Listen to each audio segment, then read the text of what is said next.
yang sudah bersiap-siap untuk turun ke drop zone masing-masing. Bigetron ternyata memilih ke area vantage.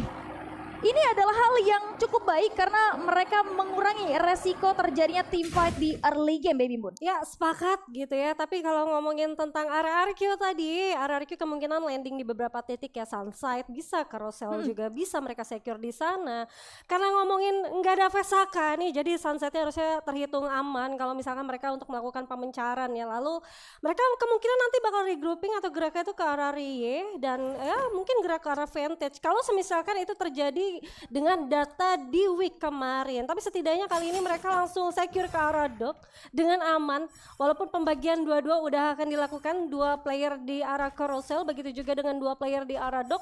Ini menguntungkan sih untuk mereka. Yang pertama, Virtus Pro nggak akan mengganggu kedudukan mereka atau drop zone mereka. Mereka masih bisa untuk mendapatkan satu arsenal deket banget dengan Sunside, tapi segimana GAW nggak ngehajar tim ini dulu aja deh. Namun kali ini kita juga ngelihat ternyata Buriram lumayan bermain agresif dengan adanya satu hit list yang sudah connect ke arah atas garisan. Harusnya di sana ada teman-teman dari Famos dan ini akan menjadi kuncian bahwa Famos tidak akan menuju ke arah Snowfall, melainkan untuk informasi supaya Buriramnya juga aman untuk mengambil alih titik arsenal dekat arah Snowfallnya. Ya itu dia posisi dari Buriram. Memang kalau kita ngebahas mereka di map Alpine khususnya di Snowfall, mereka salah satu tim yang memang tidak banyak melakukan rotasi, akan stay di sana dan mungkin akan coba bergerak ke arah sekitaran sana dan balik lagi ke Snowfall selama zona amannya masih ada di sana. Ternyata ada notifikasi dari Abax yang berhasil menculik satu player dari lawannya, Forest Red. Sudah akan kita lihat kali ini posisi daripada EVOS cukup aman. Hanya saja aku tidak melihat di minimap ada lawan lain di sana. Oke, ternyata Falcons sudah terlihat dari kejauhan, tapi gue rasa posisi daripada EVOS nggak bisa terlalu maksain untuk ngejar Falcon sih. Ya dan ternyata posisi dari EVOS Russia digantikan oleh seorang Abax dengan penggunaan Rafael, Skyler, Maro dan juga Mokonya. Ini komplit banget dengan skill sniper dari seorang Abax. Gue rasa ini akan menjadi momentum yang luar biasa untuk EVOS Divine. Namun kita geser dulu, yang merah-merah pasti berantemnya di awal. AG Global dan juga Bigetron, yang dimana Bigetron juga berhasil untuk menumbangkan satu player atas AG Global. Namun di sisi yang berbeda juga Baros berhasil untuk melakukan reviving. Oke, nggak masalah banget setidaknya Bigetron mereka niat untuk melakukan pergeseran ke arah stadium keluar dari arah Vantage. Karena kenapa? Vantage-nya benar-benar akan didatangin oleh tim-tim pengganggu GAW ke arah sana. Jadi gua rasa dengan adanya dinokular kemungkinan dia lempar ke sana, dia mengetahui pergerakan dari Bigetron di arah sana, nyari Bigetron karena posisi dari Bigetron untuk di map sebelumnya itu jujur lumayan tidak konsisten juga lah. Mereka pernah tusun. Pernah tusun. Iya, pernah di middle possible. Maksudnya di middle posisi juga ya, gitu. Jadi ya, gue rasa Bigetron ini akan dicari sih, akan menjadi tumbal juga untuk tim-tim lain yang butuh koin. Ya, dan memang posisi dari Bigetron ya biasanya dari Rivermouth mereka ke stadium. Dan ini dilakukan lagi otomatis lawan daripada Bigetron itu sudah pasti diketahui oleh Bigetron kelemahannya seperti apa, cara melawannya bagaimana. Karena bukan sekali dua kali mereka melakukan team fight di stadium. Tapi ingat, kalau kita perhatikan dari minimap adanya GOW yang mungkin sudah mendengar pertempuran yang terjadi dan akan menjadi third party. Agak sedikit berbahaya, tapi Keong hati-hati, Terogonnya mantul sendiri agak berbahaya juga. Global dibuka.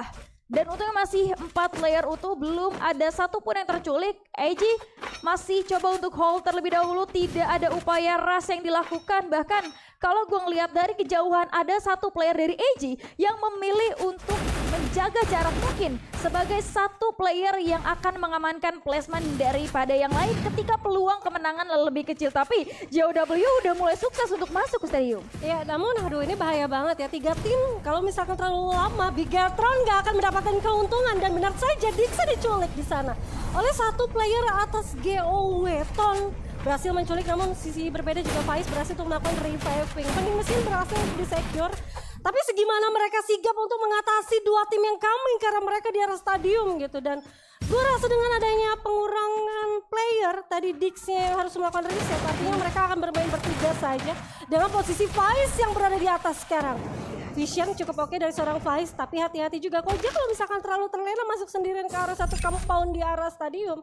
Ini susah banget untuk dilakukan backupnya. Betul, itu dia terlalu berbahaya karena balik lagi posisi dari Bigetron yang tersplit justru akan menjadi resiko untuk mereka ketika tidak bisa saling memberikan follow up. Tapi kalau gue lihat posisi daripada Koja yang mungkin so far aman, tapi ada tembakan yang juga tadi sempat connect, bahkan Koja kehilangan setengah health point dan mungkin akan terdetek oleh teman-teman dari GOW. Harusnya sadar betul bahwa lawannya berbeda. AG memilih untuk mundur sejauh mungkin karena melihat situasi banyak sekali player yang ada di sana, otomatis bukan hanya satu tim yang berbeda, Baby Moon. Iya, gue ngeliatnya tadi sebenarnya posisi dari Koja dia tuh mau ke arah vending machine ya. Terlihat dia udah nggak punya face dengan adanya 500 koin, dia pasti bakal mengusahakan untuk ke arah sana. Tapi dengan adanya global pertahanan dari GOW ini secure jadinya, dan sekarang teman-teman dari Bigetron berhasil untuk diculik di tangan RRQ dengan adanya Dix yang gue rasa nggak bisa melakukan regroup karena informasinya udah pasti tepat sama 3 player yang berada di arah stadium. Ini rame banget, jangan regrouping di sini. Dan saat mereka keluar dari arah stadium, satu orang yang baru saja dilakukan reviving yaitu si Dix keculikan malah sama RRQ. Nah itu dia, jelas berbahaya untuk Bigetron. Apalagi kalau gue lihat posisi dari RRQ kali ini akan berhadapan dengan AG. AG move ketemu RRQ dan ini hal yang cukup baik untuk RRQ. Apalagi posisi dari Flash Freeze jelas sudah mulai mendetek posisi daripada AG yang sudah mulai terbagi kali ini. Koda diaktifkan. Akan menjadi informasi yang cukup mahal. Tapi kali ini Abai akan coba rush dengan satu player yang berbeda. Timdir di depan sana. Chrono sudah mulai diaktifkan. Tapi kali ini tembakan dari setiap player masih belum bisa men-tag itu. Satu player pun Abai terculik. Sayang sekali. 3 player masih ada. RRQ Timdir pun sama. Masih ada Maal dan juga Dudes yang bertahan. Kali ini Dudes akan maju secara perlahan dengan satu senjata Bizona. Tapi sayangnya tidak connect sehingga RRQ hanya menyisakan seorang Maal saja dan coba move terlebih dahulu menggunakan mini launchpad, Baby. Ya itu keputusan yang tepat ya, mengingat dia kalau misalkan melakukan pembelian pocket untuk melakukan reviving sih nggak akan cuan juga gitu. Ya mau nggak mau cabut. Dengan adanya 1.800 koin dia masih secure ke arah base camp di arah vending machine, ya udah beli itu 3 teman-teman yang udah ke lobby tadi kan. Namun nggak masalah juga, tadi gue ngelihatnya teman-teman dari RRQ mereka nggak sukses saat adanya pertahanan dari AG dengan adanya UAV heal yang sudah dibuka. Makanya healing terus XP-nya dan ya performa mereka nggak baik. Apalagi tadi Maal kan posisinya di belakang, nggak bisa untuk melakukan backup firing. Ya udah sehingga teman-teman dari RRQ mau nggak mau dia absen. Tapi untungnya Maal menjadi save the day dan harus reset kembali untuk teman-teman dari RRQ kan. Iya, sukses untuk reset. Mengenal Maal juga pakai Suzy gitu kan. Jadi perolehan koin yang mereka miliki cenderung lebih cepat untuk dikumpulkan. That's why mereka untuk kembali dengan 4 playernya, tinggal bagaimana caranya mereka bisa reset dari resources yang mereka miliki dan juga tentunya posisi mereka yang harus regroup kembali. Militia akan menjadi rumah yang dihuni oleh teman-teman dari Buriram setelah membuka 2 UAV, mencari informasi dan cukup aman, harusnya mereka akan menetap di sana. Sementara AG kali ini kehilangan seorang Chinoy, masih ada 3 player lainnya. Dewa ada di sana, turun ke arah bawah sana ada Pocket Market yang akan dimanfaatkan dan move dengan mini launchpadnya. Keputusan yang cukup baik, tapi sayangnya Saifa mungkin agak sedikit sulit untuk bisa survive. Masih bisa, luar biasa 3 player dari AG memilih untuk berpindah tempat, tapi di area yang seterbuka itu gue rasa tidak begitu baik untuk mereka. Tersisa 2 player, coba move ke arah yang berbeda, tapi sayangnya di depan sana ada RRQ kan. Ya dan binokularnya harusnya sudah terpantau ada 1 player di arah vending mesin. Gue sih sebenarnya tahu banget teman-teman dari AG ini mereka mengeluarkan 1 mini launchpadnya, geraknya ke arah vantage. Mereka mau secure ke vending mesin gitu. Tapi hati-hati, ini zona udah mulai sakit banget. Dan tadi hampir aja nyaris ditatakin sama GOW dan nyaris tumbang. Tapi ya balik lagi, setidaknya tadi stick together benar-benar membuahkan hasil. Begitu juga dengan Dudes yang sendirian di arah vantage. Dia tahu ada 1 tim yang ngarah ke sana, yaudah dia diem aja. Kenapa? Dia sendirian.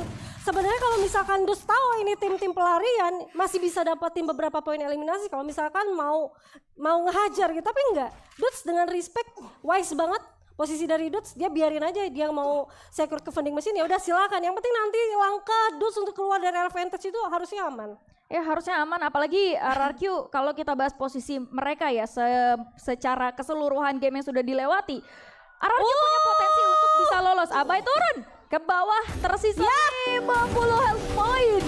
Hingga pada akhirnya menjadi makanan untuk tim lain. Tapi RRQ masih ada Maal yang berhasil menculik satu player dari AG, yaitu Saifa. Sayangnya ada follow up dari seorang Chinoy, sehingga Maal harus terculik. Dudes akan coba merevive kembali teman-temannya. Itu Dudes jogging banget jujur ya dari arah Vantage. Terus sekarang mereka gerak ke arah stadium. Karena Abai tadi fire in the hole gitu ya. Lompat gitu aja dan ternyata berhasil diculik sama satu orang dari Jun dengan snipernya. Sulit banget ya untuk RRQ, mereka mau gak mau untuk riset untuk kesekian kalinya setelah sebenarnya mereka aman banget loh, sukses. Tapi saat mereka melakukan rotasi kedua tadi ke arah bawah, ya udah mau gak mau mereka harus terculik satu persatu dan sekarang malah lebih kewalahan lagi. Lagi-lagi Mal bertengger di atas. Di atas semua ya. Ya sebetulnya nggak apa-apa kalau mau refresh ngeliat pemandangan gitu kan, nggak masalah. Tapi jelas berbahaya gitu kan dari resource yang mungkin belum kekumpul banyak. Terus juga PR-nya harus turun ke bawah seperti apa nantinya. POV kita berpindah terhadap EVOS yang bermain cenderung lebih pasif ketika Abax sudah mulai masuk menggantikan seorang Rasha.